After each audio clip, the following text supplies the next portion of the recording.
دوستان محترم، اللہ ارشاد فرماتا ہے الذین ینفقون اموالہم باللیل والنہار سرا وعلانیہ، اور وہ لوگ، اللہ ارشاد فرما رہے ہیں، وہ لوگ جو دن اور رات کو چھپ کر یا ظاہر اپنے مال کو اللہ کی راہ میں خرچ کرتے ہیں۔ اللہ اس بندے کی فضیلت بیان کر رہا ہے۔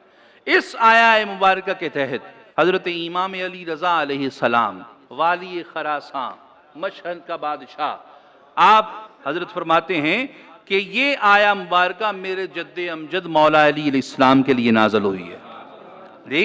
اور پھر انما ولیکم اللہ ورسولہ والذین آمنوا الذین یقیمون الصلاۃ ویؤتون الزکاۃ وہم راکعون۔ باری تعالیٰ ارشاد فرماتا ہے بے شک تمہارے ولی ہیں، مددگار ہیں اللہ، اس کا رسول، اور وہ لوگ جو ایمان لائے اور نماز پڑھتے ہیں اور حالت رکوع میں زکوٰۃ دیتے ہیں جی۔ وہم راکعون، اور جو حالت رکوع میں زکوٰۃ دیتے ہیں۔ اس کے متعلق بھی حضرت ابو ذر غفاری رضی اللہ تعالیٰ عنہ ارشاد فرماتے ہیں کہ ہم رسول اللہ سمیت مسجد نبوی میں بیٹھے ہوئے تھے کہ ایک سائل آیا، اس نے سوال کیا۔ کیا سوال کیا؟ کہ اے ایمان والو، میں مسکین ہوں، مجھے کچھ عطا کرو تاکہ میں اپنے کھانے کے لیے کچھ اپنا انتظام کر سکوں۔ تو کوئی نہ اٹھا۔ ابو ذر غفاری فرماتے ہیں خاموش رہے سب۔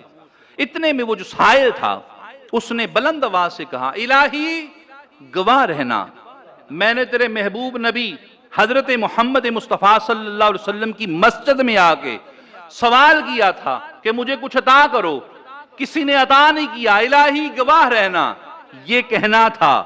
امیر کائنات اس وقت نماز میں رکوع میں تھے،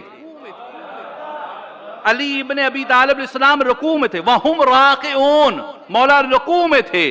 رکوع میں جب علی کے کانوں میں یہ آواز پڑی نا، علی علیہ السلام کے دست اقدس میں سیدھے ہاتھ میں انگشت میں انگوٹھی تھی، رنگ۔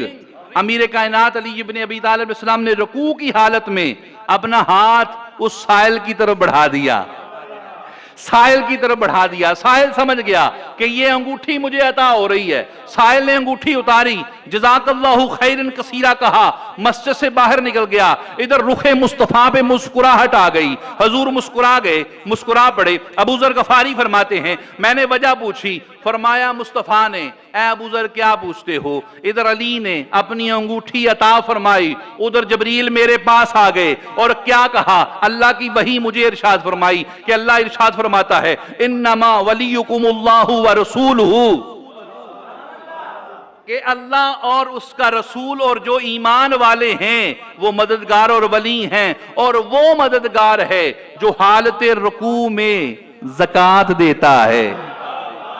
اور راوی کہتا ہے اس آیت کا مصداق فقط علی ابن ابی طالب ہیں، کیونکہ اس کے بعد یہ حکم آ گیا تھا کہ نماز کے دوران کوئی اور عمل نہیں کرنا۔ جی سمجھ رہے ہیں دوستان